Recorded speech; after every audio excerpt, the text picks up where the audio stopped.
Bonjour à toutes et bonjour à tous. Je reviens vers vous suite à une longue censure sur YouTube d'un peu plus de 15 jours. Et cette censure a fait suite à une vidéo que j'ai faite sur... je n'oserais même pas dire le titre parce qu'on ne sait jamais avec des gens comme ça. Ils seraient capables de censurer cette vidéo. Mais en gros, je parlais dans la vidéo des propos du professeur Raoult, des derniers propos qui parlaient justement des effets de cette injection sur l'ensemble de la population et donc de la contamination qui en découle. Et je parlais également du docteur en chef américain Anthony Fauci. Je traduisais un extrait d'une interview dans un média principal américain dans lequel il remettait en question l'utilité de ces fameux tests que tout le monde utilise en ce moment. Bref, cette vidéo, vous pouvez la retrouver sur Odyssée ou sur Crowdbunker. Je vous mettrai les liens en dessous de la vidéo. Je voulais simplement vous faire une petite vidéo de retour pour vous dire que j'étais en train de vous préparer un autre sujet, une autre capsule, et ce sujet portera sur les prophéties de Nostradamus. Alors je ne vais pas vous indiquer quels sont les quatrains qu'il a écrits, non. Ce que je vais vous indiquer, c'est quelle était la méthode qui permettait à Nostradamus de prédire ce qui pouvait se passer dans le futur.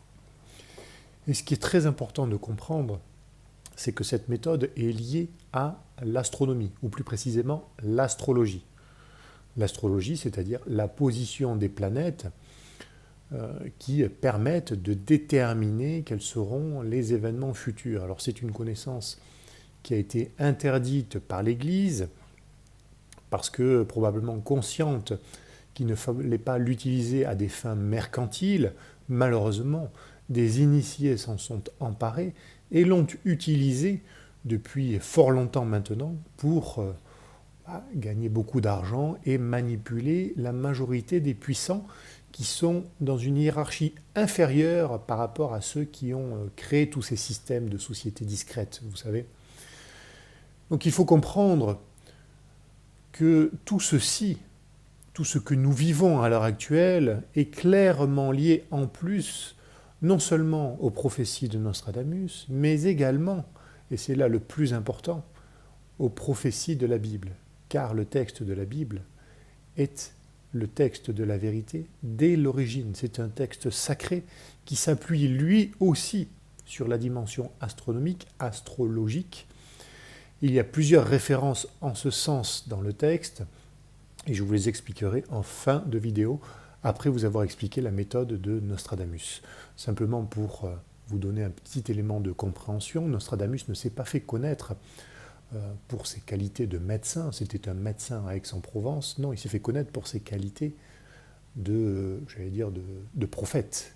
C'est-à-dire qu'il anticipait des événements futurs. Il a même écrit des lettres à Henri II, mais ça, je vous le garde pour la vidéo. Je vous ferai une vidéo courte. Si vous voulez une version un peu plus longue, n'hésitez pas à me le dire. Je vous mets les liens en dessous de la vidéo des autres plateformes que je vais utiliser pour parler de manière un peu plus libre de tous les sujets qui nous animent à l'heure actuelle. Je vous remercie pour votre attention, je vous remercie de partager et je vous dis à très bientôt pour cette nouvelle vidéo. Merci, au revoir.